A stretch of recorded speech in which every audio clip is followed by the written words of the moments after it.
Click the subscribe button, hit the bell icon to never miss another update.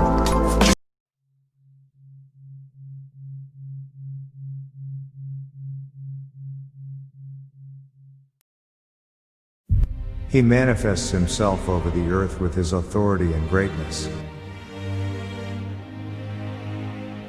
He is aware of its inside through his knowledge and understanding. He has power over everything in the earth by virtue of his sublimity and dignity. Nothing from the earth that he may ask for defies him, nor does it oppose him so as to overpower him. No swift-footed creature can run away from him so as to surpass him. He is not needy towards any possessing person that he should feed him.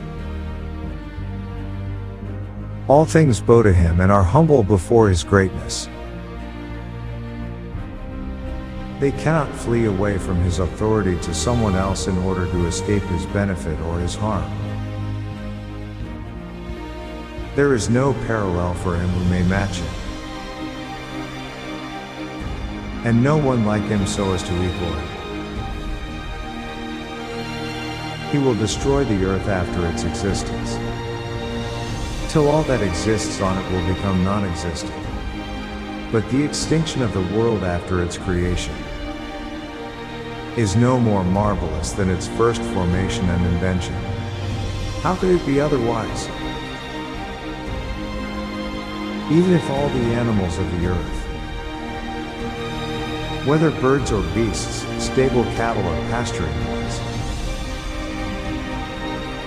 of different origins and species, dull people and sagacious men, all jointly try to create, even a mosquito, they are not able to bring it into being, and do not understand what is the way to its creation. Their wits are bewildered and wandering. Their powers fall short and fail, and return dazzled and weary, knowing that they are defeated and admitting their inability to produce it. Also realizing that they are too weak, even to destroy it. Surely, after the extinction of the world,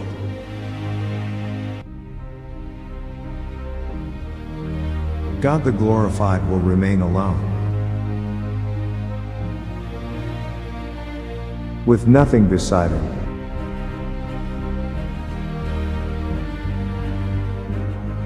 He will be, after its extinction, as he was before its production.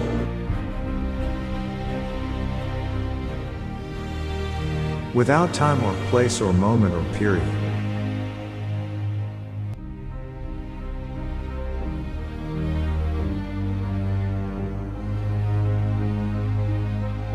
At this moment, period and time will not exist, and years and hours will disappear. There will be nothing except Allah, the One,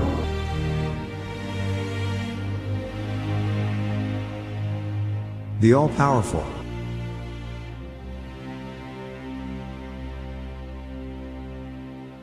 To him is the return of all matters.